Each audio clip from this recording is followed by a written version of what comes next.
Remind you who you really are. And it's also a sneak preview of what you'll discover about what God says about you when you open up His Word and discover what He says about you. When you know who you are, it changes how you live. So thank you so much for allowing me to share this spoken word piece with you. This one is called, I Have a New Name.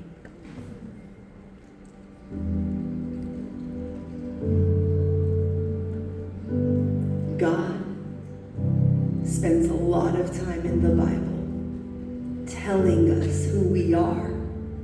It's almost as if He knew that we would doubt who that was from time to time. It's as if He saw it coming, that we'd spend our whole lives searching for what our identity, what our real name was, and that there'd be many moments in our lives when we let different kinds of names define us. When we've looked in the mirror, compared ourselves to pictures and heard the name ugly. When we've been left by loved ones, people we trusted once, and heard the name unworthy. When we've been drowning in discouragement, living in a seemingly never-ending crisis, and heard the name forgotten. When we've had our hopes up and our hearts open, only to be brought down by closed doors, and we've heard rejected. When we've looked for infinite, affirming love through lesser physical, fleshly versions.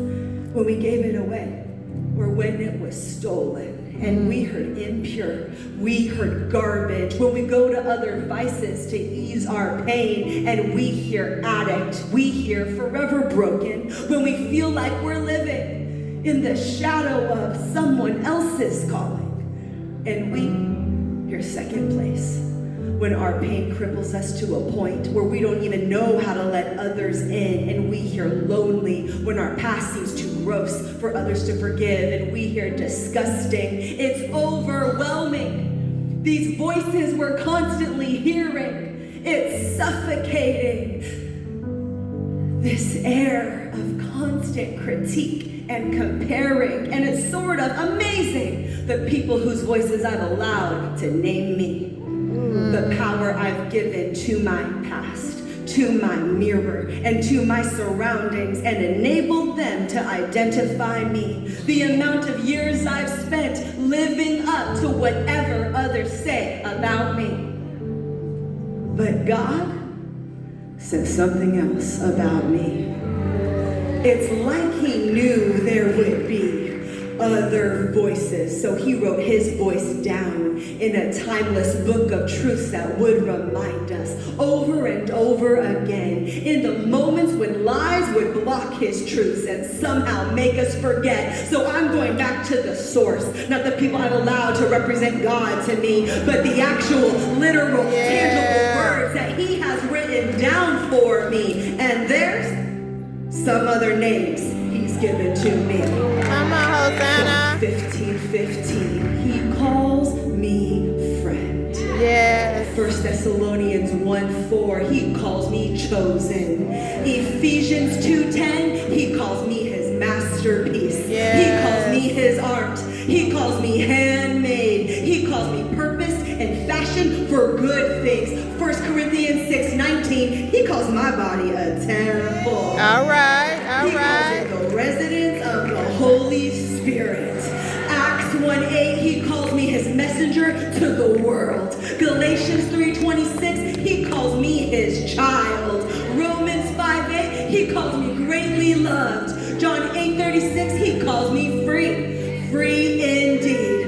2 Corinthians 5:17, He calls me brand new. And it's amazing how different these names are from the names I'm used to listening to. Come and on in my now. journey to discover who I really am, in my battle to uncover the truths of myself, I've learned something new about my name. And now this is what I am certain of. My name is not the name the world calls me. My name is not the name my past calls me. My name is not even the name my own mirror calls me. But my name is the name I choose to answer to. And I can choose today, from this moment forward, to answer to a new name. When I hear lonely, that's not me. When I hear disgusting, that's not me. When I hear unworthy, I don't even look over my shoulder. When I hear broken, they must have confused me. Please look elsewhere. When I hear ugly, abandoned, useless, forgotten, I figure someone just has to remind them. Maybe those were my old names, but they're no longer the names that I will respond to. My name is the name I have chosen to spend my days living up to. And if these other voices are not saying the same thing that the truth is, I look in my mirror and I repeat this: they have no right to be speaking to you. When you stop answering to your old names, they will stop having power over you.